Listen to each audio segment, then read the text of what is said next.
Situé dans la capitale de la Tunisie, le musée national du Bardo est l'un des plus importants musées de la Méditerranée et le second du continent africain. Nous sommes aujourd'hui dans le Palais des Bey de Tunis. Nous revenons des siècles en arrière pour découvrir l'histoire de la Tunisie à travers le musée national du Bardo. C'est en 1885 que l'histoire du Bardo a commencé, un chef-d'œuvre de l'architecture hussénite du 19e siècle. Le Bardo débute sa carrière durant le protectorat français, en étant musée des antiquités nationales. En 1888, il devient le musée Alaoui, au nom du bey régnant à l'époque. Il faut attendre 1956 pour qu'il soit baptisé du nom qu'on lui connaît aujourd'hui, dérivant de l'espagnol Prado. Bardo est tout simplement le nom d'un quartier de Tunis où s'étaient installés de nombreux musulmans andalous. Des choses sur mosaïque, ça m'intéresse beaucoup et c'est une partie très importante pour la culture romaine. Et j'ai visité aussi votre site historique Carthage. Bien sûr, ici, ça fait une partie très importante pour la Tunisie, pour l'histoire de Tunisie aussi. L'histoire du passé représentée dans les mosaïques, la vie familière, tout.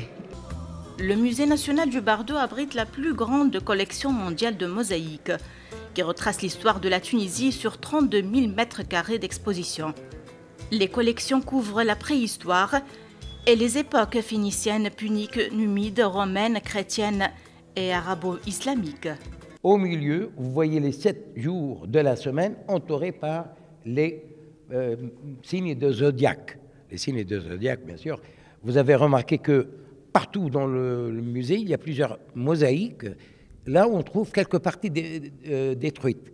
On ne veut pas les restaurer pour que la pièce ne perde pas son originalité, tout en sachant que le musée contient la plus grande collection de mosaïques sur le plan international.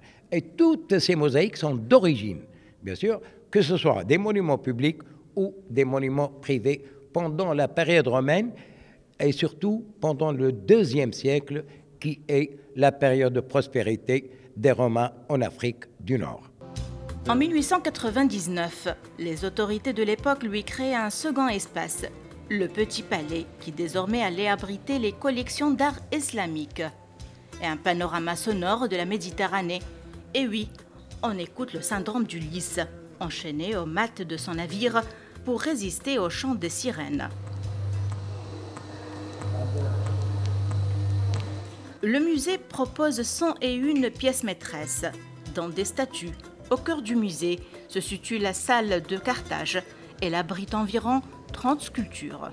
On l'appelle la salle de Carthage parce que la majorité des mosaïques viennent de Carthage. Mais à l'origine, comme vous le savez, c'était un palais et c'était la salle des fêtes qu'on organisait dans le temps. Dans ce lieu bat le cœur de l'identité tunisienne. Et c'est pour cette raison qu'il a été visé par le terrorisme. C'était un mercredi, 18 mars 2015. Eh bien, dans cette salle, vous voyez bien les traces des tirs. Ils sont encore là. Des touristes de différentes nationalités ont trouvé la mort dans une attaque terroriste le 18 mars 2015.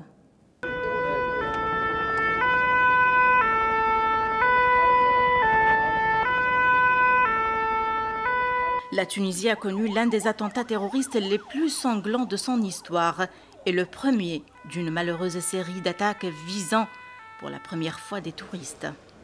Maintenant, le musée du Bardo essaye de reconquérir sa place culturelle et touristique dans le monde. Nous visitons la Tunisie, plusieurs villes, plusieurs hôtels pour bien connaître le pays, pour pouvoir l'offrir à nos clients, pour qu'ils puissent venir prendre des vacances ici en Tunisie. C'est extraordinaire, c'est beau. Donc, on veut envoyer davantage de Canadiens et de Québécois ici dans les villes touristiques. Le musée du Bardo représente le gardien de l'histoire, de l'identité et de la culture tunisienne.